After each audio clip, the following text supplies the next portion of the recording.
At some point we're going to have to consider the possibility that Jake Paul might be a genuinely good boxer. We don't have to like it, but we do need to be honest with ourselves about it. That beating he put on Mike Perry on Saturday night. That's not something just anyone off the street can do.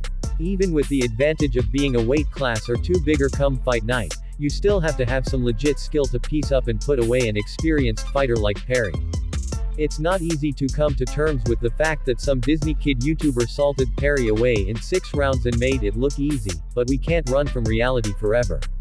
Thing is, there's a downside to proving that you're not just some obnoxious tourist. Because once we accept that you can really fight, then we'll want to see you in real fights. What we'll get a lot less excited to see is you thumping on the nearly 60-year-old carcass of a boxing great. Paul still wants that fight with Mike Tyson. He said so on Saturday night, right around the same time he called out UFC light heavyweight champ Alex Pereira. The current plan is to do Paul vs Tyson in November, assuming Tyson doesn't have any further health issues like the ones that forced him to pull out of this summer's planned bout on Netflix. But after seeing Paul dust a bare-knuckle boxer in his prime, are we really still going to go through with a fight that seemed borderline unsanctionable before Tyson's most recent health woes? Not only does it seem like a bad idea for the guy who's closing in on Social Security, it also seems like it's just a waste of time. The version of Paul we saw Saturday night could genuinely hurt the current iteration of Tyson. He probably won't, since all the fight to the death talk these two were throwing around in news conferences was clearly meant to mask the fact that they're actually pretty friendly.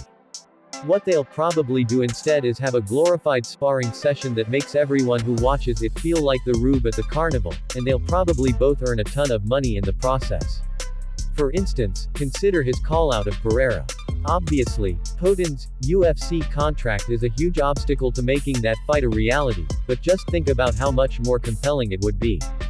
Imagine seeing Paul in a fight where it's his health we're concerned about and not the other guys.